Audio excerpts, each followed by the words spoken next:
Okay. Hello, everybody, and welcome to another episode of the Groundbridge. Now, tonight's Groundbridge is in honor of 9/11, so the usual jovial shenanigans that you usually see during this cast will kind of be tempered down a bit as we honor those that survived 9/11 as well as those that we've lost on 9/11. So, our panelists from left to right, starting with Mr. Boogeyman 1973. Go for it. Hi, my name is Mr. Boogeyman 1973. Welcome to the special cast of the Groundbridge. This is in memory of 9/11, and it still feels like it was just yesterday. Yes, it does. Okay, go. Jack. What's up, guys? I am the Jackal. Welcome to the cast. What's going on? Avenging Tragedy. Hey everybody, Avenging Tragedy, Platinum. And a long time coming, welcome back, sir, Optimus Opie. Optimus will be here. Yeah, I've been out of commission recently, but I'm back, and I'm actually feeling honored considering having served our proud country. I'm actually very proud to be a part of this cast. So, how are you doing, guys? Yep, Opie and I both have the privilege of being ex-Navy. All right. So, yes, very you close. can squid all you want. Huh? I was just saying. Swabby no. Squid yes, Swabby no. Yeah. I actually carried a gun, thank you very much. Yep, Okay. here, so Justin can swabby these nuts. But anyway, okay. I didn't swap nothing, huh? You had to be there. You had to be there. Okay. So let us all get started in case for people who don't know in other countries that have seen this or you're just brain dead. In September 11th, 2001, our country was attacked in a very cowardly and demeaning manner when terrorists sent a whole bunch of airplanes into the World Trade Center as well as the Pentagon.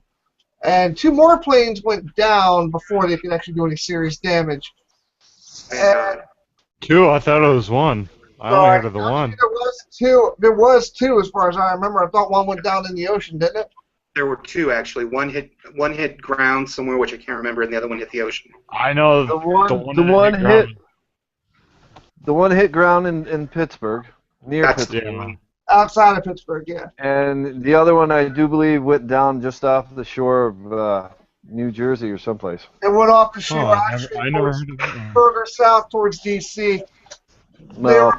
They were both actually supposed to hit towards the White House, and there was another area in Washington that was supposed to be hit. No, the other one the Pentagon was actually hit.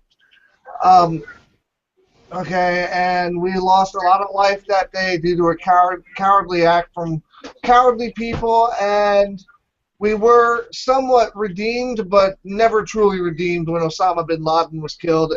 And it's just a sad, sad day, because that day our country completely changed. Everything that we thought we knew was completely flipped on its side as we finally realized, hey, we're not safe. So Yeah. We're actually vulnerable. That actually the very first day that I ever met America actually lost its utopian sense of, hey, you can't mess with me. And, you know, very, very, very serious, dangerous time. I've lost quite a few friends in the World Trade Center as well as the Pentagon. You know, so this is a kind of hard subject for me, but I'm going to roll with it as well as, you know, I'm sure the rest of us here. So why don't we get started with Bill? Where were you when this started happening? I was actually out in Ellicottville, New York. I was working on a condo that's out there, and the lady of the house came running out, crying and screaming and saying, "Oh my God, oh my God, oh my God," and me and the 3 people that were working there were like, "What's going on?" And then all of a sudden, all you see is all these cop cars flying, going everywhere. And what they were doing is they were transporting the reservists that were there in Ellicottville to the airport. And I was like, wow, what the hell's going on? And we went inside the house, and the lady and her husband were standing there. Her husband looked like a ghost, okay? his jaw was just dropped. And then that's when we looked at the TV and we seen the one tower smoking and all that. And then we were like, wow. We turned on the radio and it was shocking. I couldn't believe it. And then all of a sudden, maybe I don't know what, an hour, close to an hour later is when the second one hit, and we actually seen it come in and smash into it. And I was headed back to where my boss's house was, and we asked him if there was anything we can do, to like drive out there or help out in any way. So we started like putting money in a bucket and sending it to the Red Cross, and I think we got maybe like 200 and some bucks, but I mean at least it was a little bit, But I was totally in shock. Okay, Jack. I know you're kind of young. Yeah. I'm not sure if you remember or not, but what were you doing at the time, and how did you find out? Basically, I was living in Minnesota at the time. I think it was like 3 or 4 years before we moved down to Arizona. And I was just like, not even 3, I was just like a few weeks away from turning 3.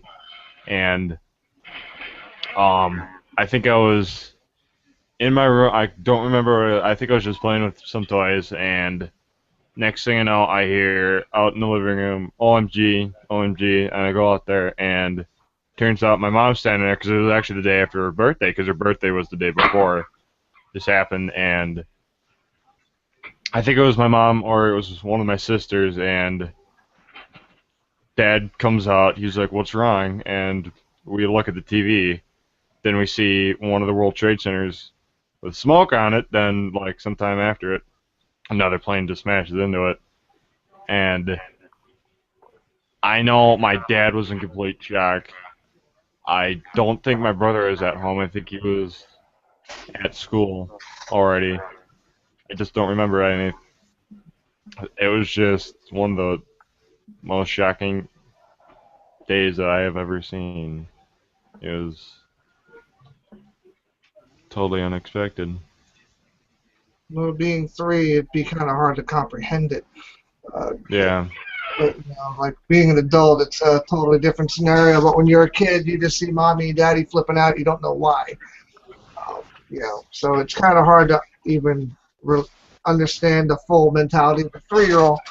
Okay, but yes, it was a very difficult day. Justin, what were you doing that day? I was a senior in high school on this day, and I had just walked into my first or second class of the day. And announcement came over the loudspeakers to turn on the TV that something big had happened. And we turn it on and see the tower smoking and everyone talking about everything. And everybody in the room was just dead silent. It's the quietest I ever heard in my school entirely. And it just disrupted the rest of the day. We literally did nothing but watch the events unfold from there out. And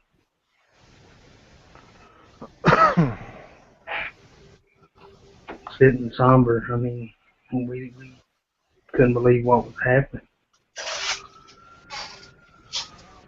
Okay, Opie, it's been a while. We're glad to hear. But what were you doing this day when I can't even talk straight. This day back in 2001. Well, I was living with my best friend before he passed away in a small town outside of where I used to live at the time. I was actually getting ready for school. I was picking up some community courses before I was heading back to the state university here in Iowa. And the very first thing I hear is my best friend going, "Opie, get your butt down here. There is something bad happening." And I'm like, "What?" And when he said that, because we're both ex-military, that usually meant that something bad was going to happen and that there was a really good possibility that we could be called back up. And next thing I know, I'm turning on CNN, in the opposite room, and I'm seeing the World Trade Center smoking. And all I could do was literally fall to my knees and going, "Oh my gosh,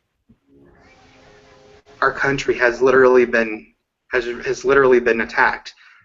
I couldn't imagine. I mean, I was seeing it, and I'm like, wow, we actually were.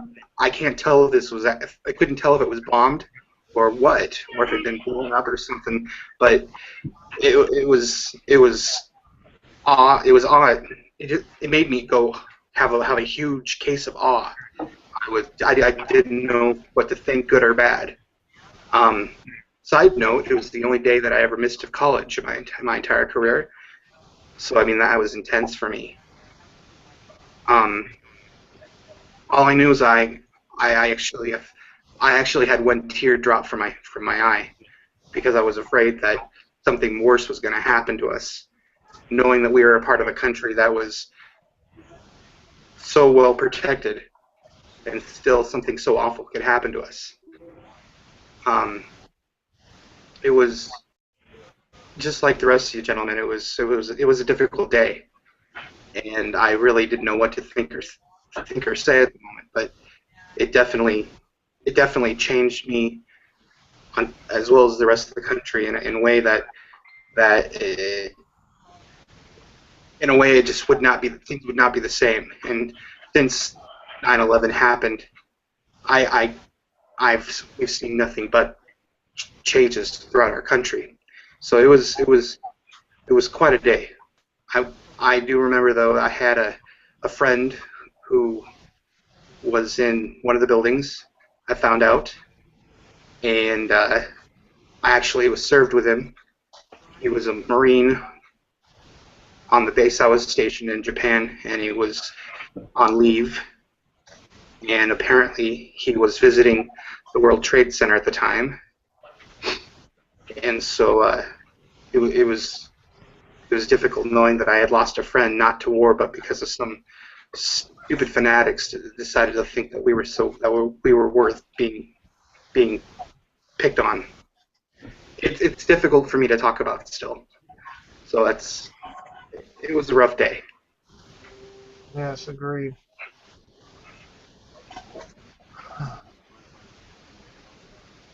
Well, for me, I was still kind of in the honeymoon phase on September 11th, 2001. My first wife and I were celebrating our first month being married, as we got married on August 4th, so we were married a month. And I had just gotten home from work because I worked overnights for this company called Wawa at the time. And I just got out of the shower when my stepfather, or father-in-law actually, started flipping out in the living room, and I run out to see what it is, and I look on the TV, and you see the first tower is just in flames with smoke billowing out of the side, and you know, our first thoughts were, oh wow, someone had an accident with an airplane, you know, and when we saw the second plane hit, my father-in-law and I are both ex-military. He's ex-Army, I'm ex-Navy, and we knew right away that this was something bigger, and our minds went straight into, well, we got to defend our families, so we're thinking about, okay, well, we got to know where the guns are, we got to know where this is, we have to have a plan if this happens, and you know, we were just in so much shock that we were just getting ready to prepare, and my poor wife is sitting there, and her mouth is to the floor, and we both have friends that were working in the buildings at the time, and it was just hard. And then after the World Trade Centers got hit, to see the Pentagon get hit, and knowing that we have military brethren working there, you know, DEFCON 5 has, it's not even anywhere near the amount of work that we became because we were so worried and concerned about what was happening. You know, and then the other thoughts coming across my mind is my brother-in-law is also ex-Navy. We're looking at each other, we're going to have to go back. You know, And of course, that got my wife even more upset because she didn't want me to go back, obviously. Amen. You know, and it just all these thoughts and emotions are running through your head, and you're trying to focus it all, and you're trying to regain some composure, and in between it all, you're praying because you want God to look after everything you're doing too, and you want to make sure that you're keeping yourself in check and that you're not going above and beyond what already happened, and you're trying to keep everything focused. And it was just a giant part of my friendship was a clusterfuck because you didn't know what to do. It wasn't like, you were being attacked on enemy shores. You're being attacked at home. And then you're hearing about how the cops are rounding up terror cells in Seaside Heights, New Jersey, that are actually involved in this literally moments after the towers got hit. And it's like, wow, they came from there to do this. And it's just like, totally felt completely, for the first time in a long time, unsafe. Yep. And you're preparing for the worst, and you're preparing for, hey, there's people that could be rioting, there could be a whole bunch of stuff. You don't know what's going on. But God was actually smiling on us because he actually got this country to do something that it hasn't been able to do since. Okay? He got us to unite. And for once, this country stood up in arms together on a common goal and a common purpose. And people have forgotten that now. We're well over 10 years later, and people look at 9/11 as a blip on the radar. It's like Pearl Harbor. They don't realize how important that day is. Yep. They don't realize that, hey, you're vulnerable. Pearl Harbor taught us that we were vulnerable, but we became so pompous we forgot. And here we are back in 2001, and it's a beautiful sunny day here in New Jersey, and it could have been the brightest, most beautiful day in the world, but that dark cloud of everything that happened changed everything. Yep. Gives a whole new meaning to that saying that those who don't remember history are bound to repeat it. And we had some solace when the SEAL team got Osama. But look at what's going on today, and this is another concern for me because now you got this ISIS group saying, hey, we're going to do the same thing. So again, people who pay attention to this stuff are alert. But, those who are destined to be ignorant, it's going to happen again.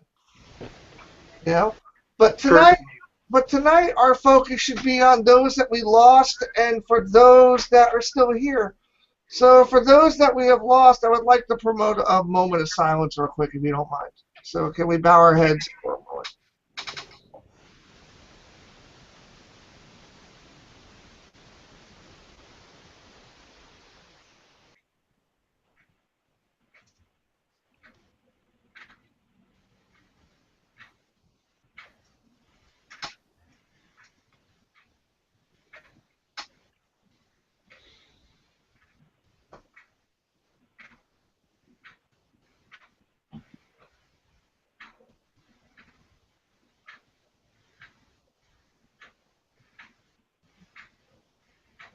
And we leave this moment of silence with a small little prayer saying, Dear Lord, thank you for being with us and supporting us and guiding us as we tried to grow from the lessons and the tragedy that we have learned on 9/11.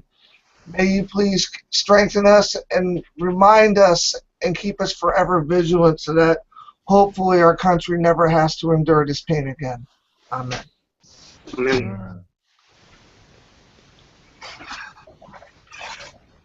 I have to be honest.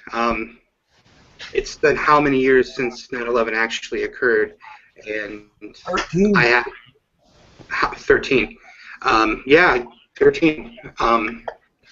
I'm sad to say that I've been ignorant to remembering, and I'm not sure if it's because out of pure ignorance or if it's been because of of just not thinking about it. But I guess I'm still of the mind that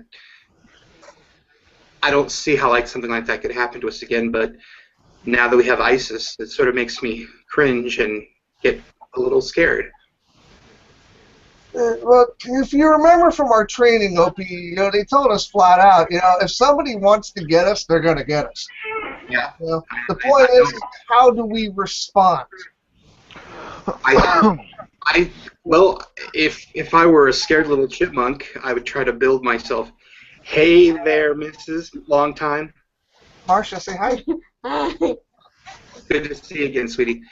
I guess the thing to say is I could be like a little chipmunk and say, let's create a huge border and put the Coast Guard to work and the Navy to work so they can have the eyes in the sky and the eyes across the water.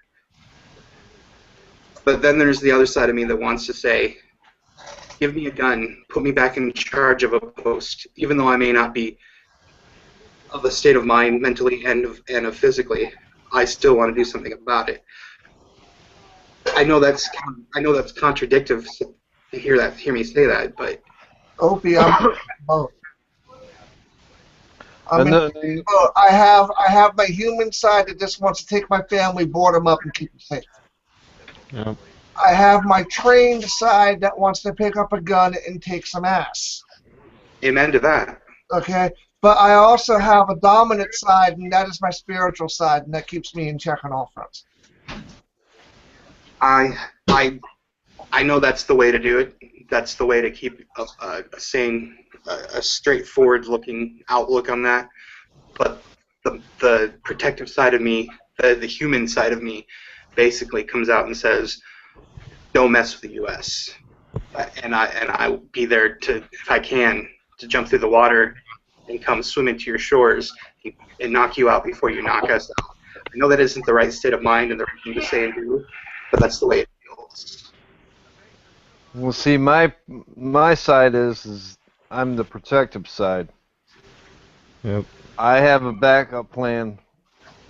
Well, kind of like a backup plan if anything happens, which I'm praying to God doesn't.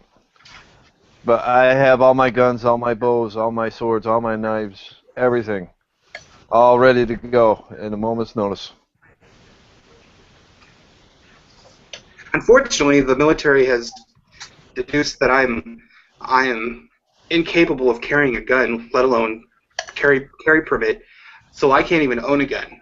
I have to use sticks and stones. So that's where I feel a little left out. Hey, Yeah, but they work.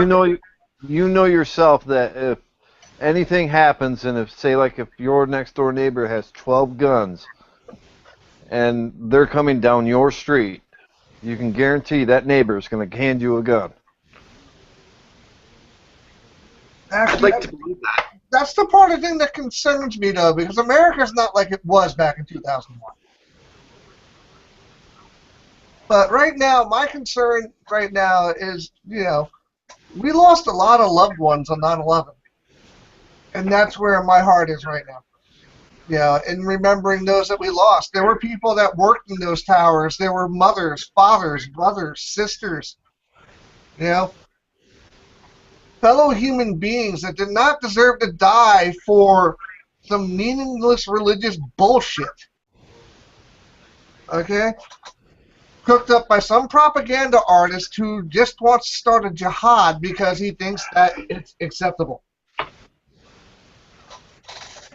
You have to. I don't want to sound like I'm on the other side of that coin, but I have the devil's advocate in me is coming out.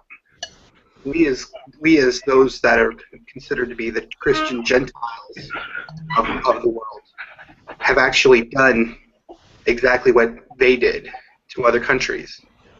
You get what I'm saying? I'm not trying to defend, but I mean at the same time, there is no defense for anybody using God's name to cause carnage. that's my. I don't care what your religion is. I live by faith. I don't live by religion. Okay? I don't care. The Catholics had the Inquisition back in the early 1600s that killed thousands. Well, you got to look at it this way. You had the Crusades. You've had the genocide in World War II. You've had the Italian genocide, the African genocide, the Iraqi genocide, Kuwait. Everybody's done it, and not all of it. Not all of it's just for religion either. Most of it is for the stupid freaking idea of power and money.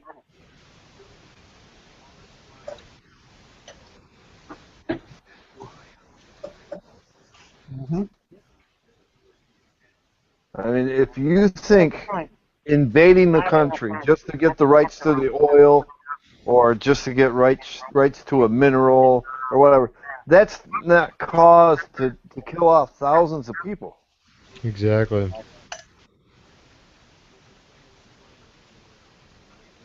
And to my eyes, that's what's wrong with this world. We got to end racism. We got to end the hatred for religion.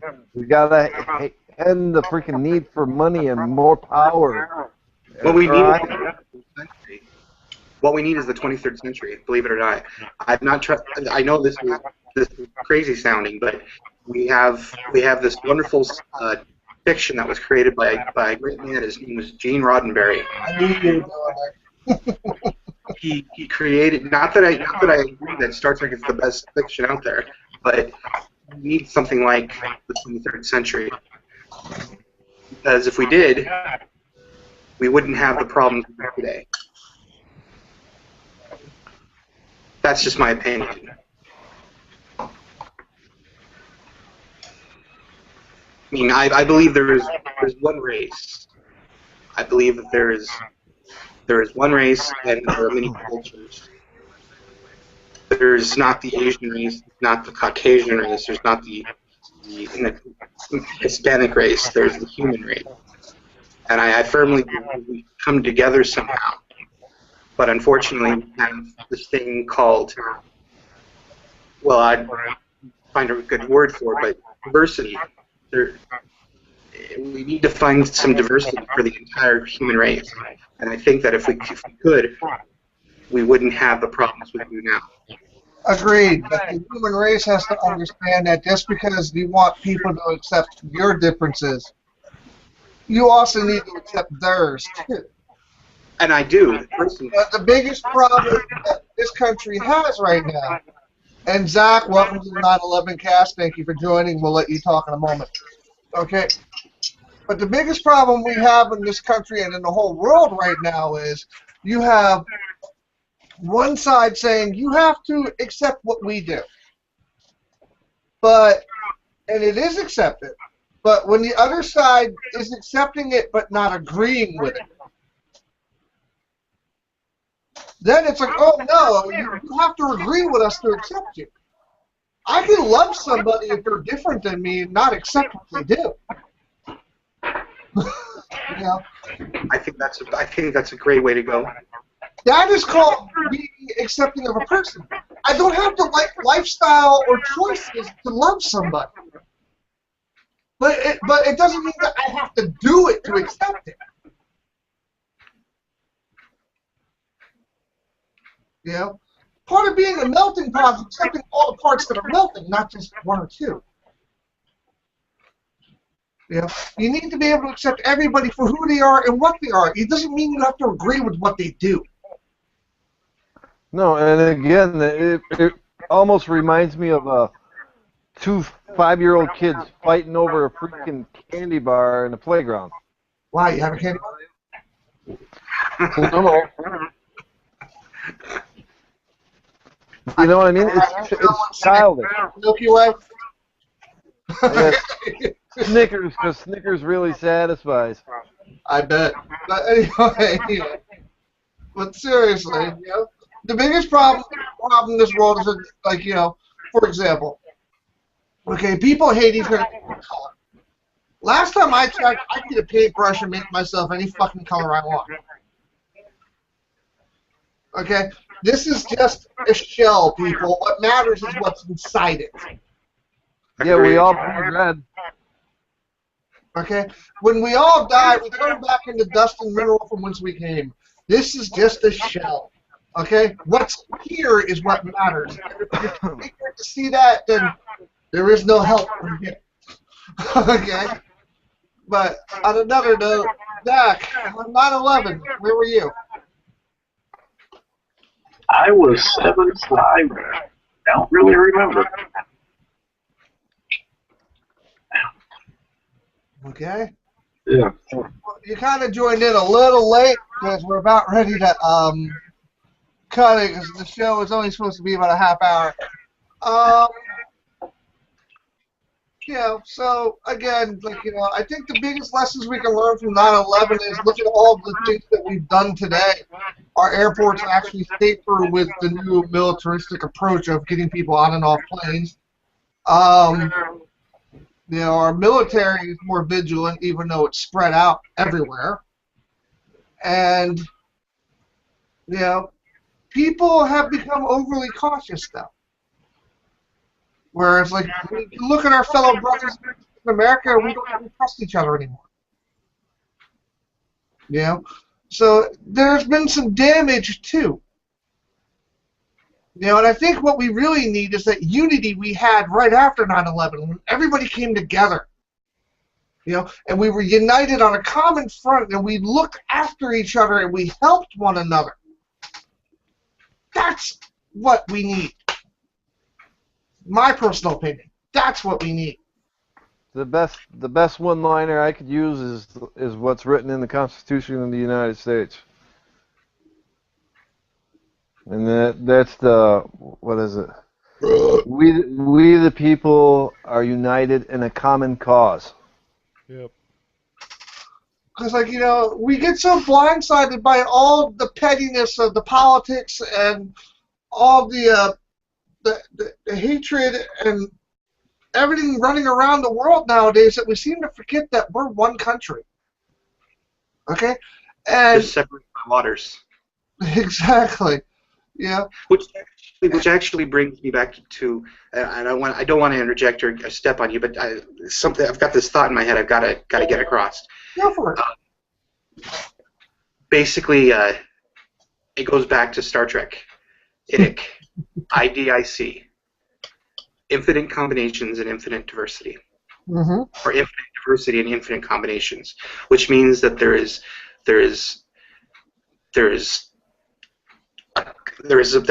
there should be a bond between the cultures, between the different nationalities. There should be something that brings us all together. And the one thing that should bring us all together is that we're all human beings, and we all happen to be in need of one thing to survive, to be a part. To be a part of the human race and get along. We could actually come together under that sort of rationality. We might actually be a little smarter than we are now. That's where I stand. Trust me, I would love for us to have the Roddenberryisms and the Star Trek utopianisms, but the human race is not quite there yet. Okay, but what Got a dream. Yeah, it is a very awesome dream, my man, and trust me, I agree with you. I think that would solve 90% of our problems. But unfortunately, there's way too many selfish people in the world that won't let that happen. And not only that, but the only way all the people of the whole world will unite is if something threatens the whole world. An immediate threat. See, that bothers me, because if we have to come together because some global disaster is on the way, I mean, I'm glad that it would do us all some good to finally come together. But why does it have to be some sort of global issue that brings us together? Why can't we be? Let's take a look at 9/11. Let's take a look at 9/11. This country always runs on its individual parts until something happens that makes it have to stand together. America itself is like that. Yeah, look at how we won our freedom to begin with. That's my point. Why does it have to be that way? Why can't we, as human beings, and this is just me, rhetorically speaking, why can't we come together and just simply be who we are together without being so judgmental and unaccepting? Because you want to know why? Unfortunately, human beings are selfish, evil, devious bastards. And we suck. It's free will, and pretty much basically everybody is an adolescent. The whole human race is adolescent. Like, let's take a look at it this way, guys. Let's look at it from another perspective, a little closer to home for us here. We're all Transformer collectors. We're all parts of the Transformers community. Okay? How diverse is the Transformers community? Extremely. Oh my God! How broad a question is that? Okay, exactly. But let me get to the point. Okay, you have Transformer collectors that are just starting out, or young ones like Jack here, or Zach, and then you got the middle-agers like Justin, and then you have the old schoolers like me, you, and Bill. Okay, me, Opie, and Bill. Okay, so you have the ones that have been around from the beginning that are kind of weathered, schooled, and kind of set, and then you have the ones that came in later. So it's like, every new generation of Transformers is a new G1. Okay? New collectors, new shows, new people jumping on board at different times. Go to a convention with all of those people. I would love to live in a world like that. I've done it.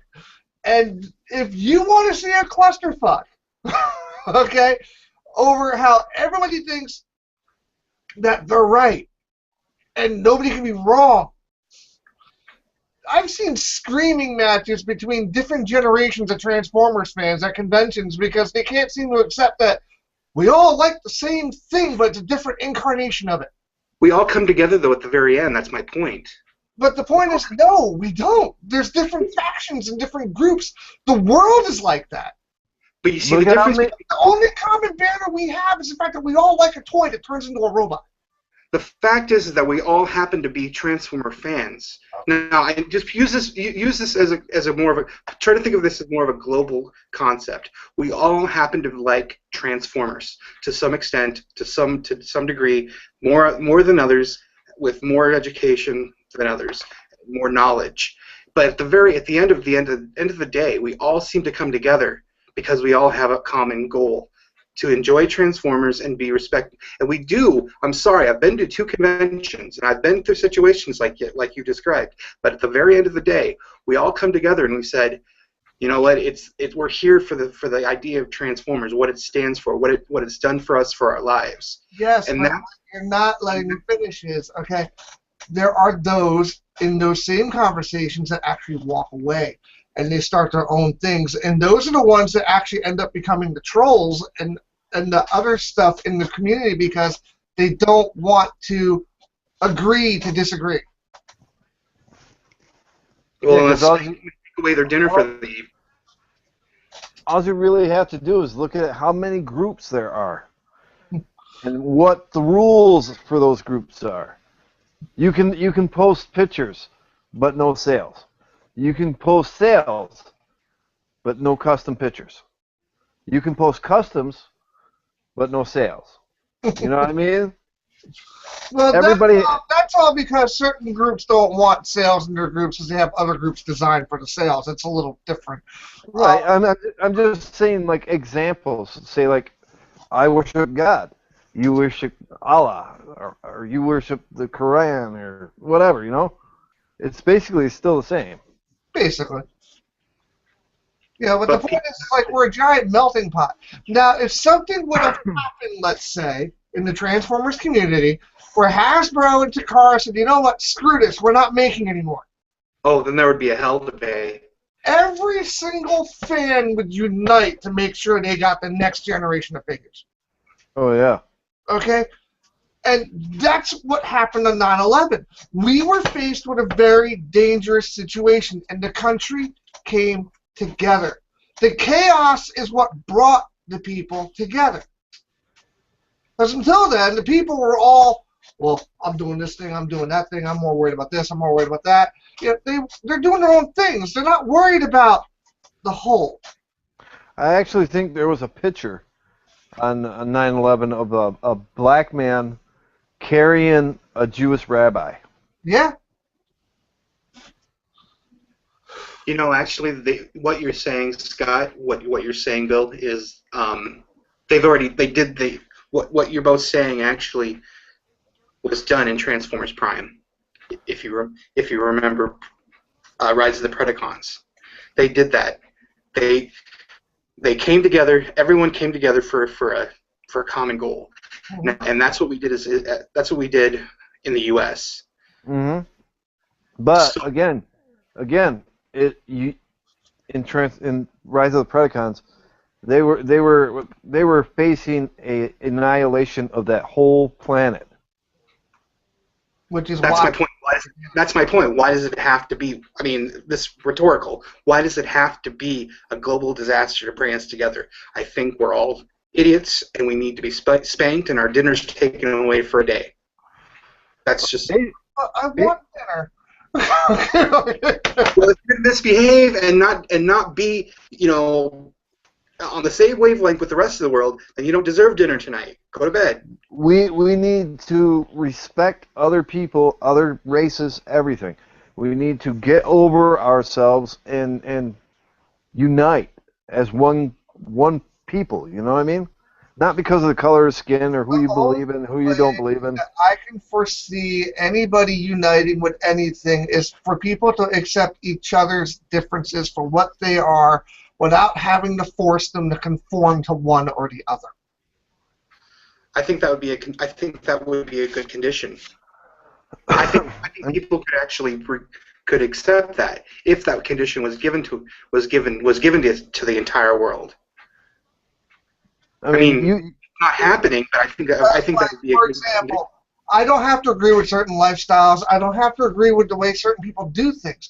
But I should be, and I am, man enough and human enough to love that person for who they are, even if I don't agree with what they're doing.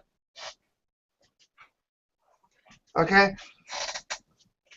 But yet, that very same person is going to hate me because I don't do what they do. That's the problem. I know a person like There's that. no reciprocation. Okay? And what we need to see is for a whole world to accept that everybody's different. Not one human is going to be exactly like the other. Even in this room, we're all different. Okay? Some of us have similar backgrounds, but beyond that, we're different. We don't think the same. We don't act the same. We don't talk the same. But we have a friendship and a bond, and we get along because we accept those differences for who we are. Yeah, look at me and Scott. He's a Mets fan and I'm a Yankees fan. Well, just because you both like baseball doesn't make you any good. So, I'm trying to make the point that baseball is bad, naughty. I don't like sports. You guys do. Baseball is naughty. I thought Rat Trap was naughty, but we're not going to get into that right now.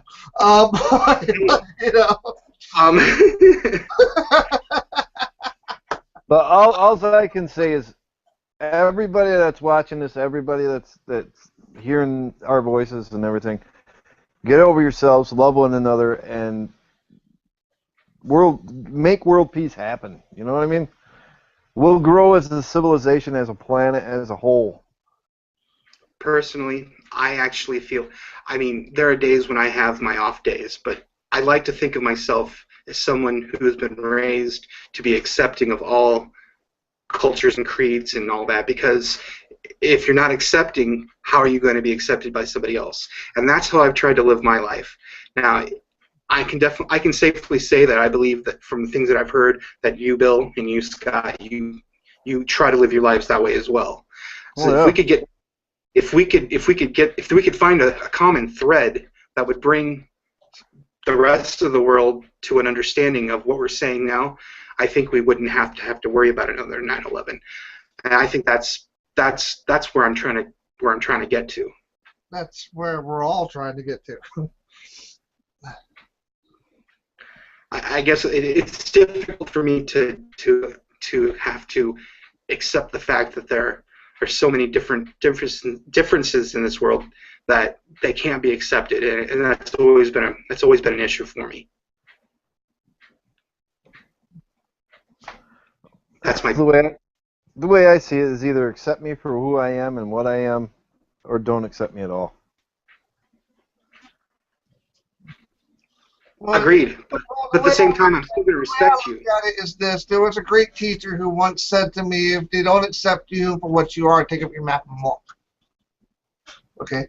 He did not say take up your mat and then blow up a building. Right. He did not say take up your mat and bitch slap the guy next to you with it, even though you might want to. Okay? He said take up your mat and walk. Be peaceful. Just because someone doesn't agree with you doesn't mean you should hate them. Again, just like the same teacher said, hate the sin, not the sinner. Which means you might not agree with certain lifestyles or certain lifestyle choices or certain ways that people do things. You might not agree with the way people talk to you. You might not agree with the way that they speak different languages because they don't want you to know what they say. But you have to respect and love them because they are just like you. And now, sometimes you notice how you said if somebody's talking in a different language about you and you don't understand it, learn. I was just going to say it's a good thing I know how to speak Japanese. Yeah, same here.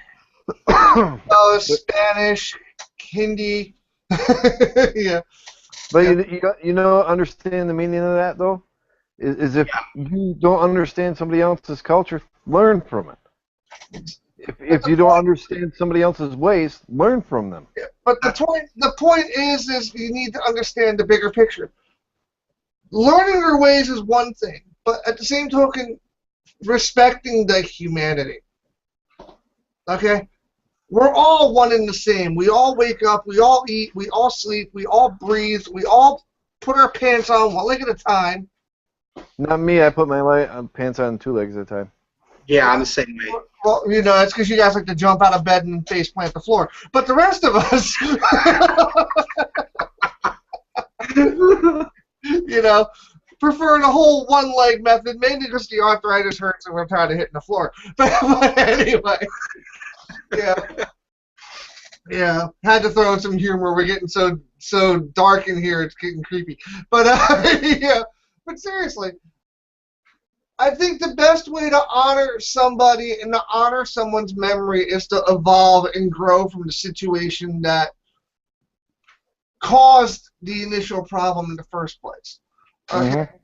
Like, you know, for example, when I lost my first wife, my goal was to make sure that I became a better man and I did what I had to do so that maybe if God blessed me again and decided that he would grant me another shot at it, you know, I could be a better person.